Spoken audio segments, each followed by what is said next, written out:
जय माता की दोस्तों, मैं नीलिमा शर्मा प्रार्थना के महत्व में आप सभी का स्वागत करती हूँ।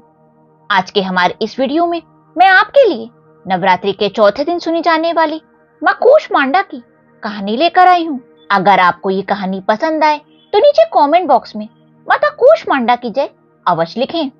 हिंदू पंचांग के अनुसार अश्विन माह के शुक्ल पक्ष की चतुर्थी तिथि को नवरात्रि का चौथा दिन होता है। इस दिन आदि शक्ति भवानी के चौथे रूप माँ कूष्मांडा की पूजा का विधान है। नवरात्रि के 9 दिन माता के 9 रूपों की पूजा की जाती है। नवरात्रि के चौथे दिन देवी के कूष्मांडा रूप को पूजा जाता है। अपनी मंद और हल्की मुस्कान के द्वारा ब्रह्मांड को उत्पन्न करने के कारण देवी को कूष्मांडा नाम से अभिहित किया गया था। जब सृष्टि नहीं थी और चारों तरफ अंधकार ही अंधकार था, तब इन्हीं देवी ने अपने हास्य से ब्रह्मांड की रचना की थी। इसलिए इन्हें सृष्टि की आदि शक्ति या आदि स्वरूपा कहा गया है। इन देवी की 8 भुजाएं हैं, इसलिए ये अष्ट देवी कहलाईं। इनके 7 हाथों में कमंडल, धनुष, बाण, कमल, पुष्प, अमृत कलश, चक्र तथा गदा है तथा 8वें हाथ में सभी सिद्धियों को देने वाली जप माला है। इनका वाहन सिंह है और इनको कुमड़े की बलि अति प्रिय है। संस्कृत में कुमड़े को कूष्मांड कहते हैं, इसलिए इन देवी को कूष्मांडा कहा जाता है। इन देवी का वास सूर्य मंडल के भीतर लोक में है।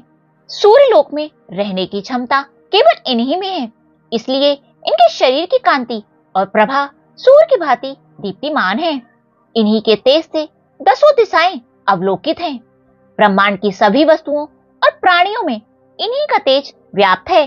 अचंचल और पवित्र मन से नवरात्रि के चौथे दिन इन देवी की पूजा आराधना करनी चाहिए। इससे भक्तों के रोगों और शोकों का नाश होता है तथा इससे आयु, यश और आरोग्य भी प्राप्त होता है। यह देवी अति अल्प भक्ति और सेवा से प्रसन्न होकर आशीर्वाद देती हैं। सच्चे मन से पूजा करने वाले को परम पद प्राप्त होता है। विधि विधान से पूजा करने से भक्त को कम समय में ही कृपा का अनुभव होने लगता है। यह देवी आदियों व्याधियों से मुक्त करती हैं और सुख समृद्धि प्रदान करती हैं। अंततः इन देवी की उपासना में भक्तों को सदैव तत्पर रहना चाहिए। माँ कूष्मांडा की पूजा विधि। इस दिन सुबह जल्दी स्नान करके स्वच्छ वस्त्र पहने, फिर माता कूष्मांडा को नमन करें और पूजा का संकल्प लें। इसके बाद विधि विधान से कलश की पूजा करें और माता के कूष्मांडा रूप की आराधना करें। माँ कूष्मांडा को सिंदूर, अक्षत, पुष्प आदि चढ़ाएं। तत्पश्चात घी का दीपक लगाकर माँ कूष्मांडा के बीज मंत्र का 108 बार जाप करें। विधिवत दुर्गा सप्तशती और दुर्गा चालीसा का पाठ करें। फिर माता की कथा सुनकर अंत में कपूर से आरती करें। देवी कूष्मांडा का भोग। देवी माँ को मालपुए अति प्रिय हैं, अतः उन्हें मालपुए का भोग लगाएं। माता को मालपुए का भोग लगाने से सभी कष्टों से मुक्ति मिलती है। यह उपाय खासकर अविवाहित स्त्रियों को जरूर करना चाहिए। इससे उन्हें सुयोग वर की प्राप्ति होती है। आज मुख्य रूप से देवी पूजा के लिए हरे रंग के आसन का प्रयोग करना शुभ फलदायी माना जाता है। माँ कूष्मांडा की पूजा करने वाले व्यक्ति को शारीरिक कष्टों से मुक्ति मिलती है। यदि कोई व्यक्ति लंबे समय से बीमार है तो उसे माँ कूष्मांडा की पूजा अवश्य करनी चाहिए। जिस व्यक्ति को संसार में प्रसिद्धि की चाह रहती है उसे देवी कूष्मांडा की पूजा करनी चाहिए।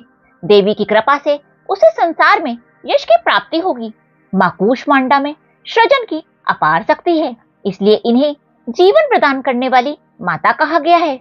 इनकी पूजा करने से व्यक्ति की आयु भी बढ़ती है। जय हो माँ कूष्मांडा की, जय हो माँ दुर्गा की।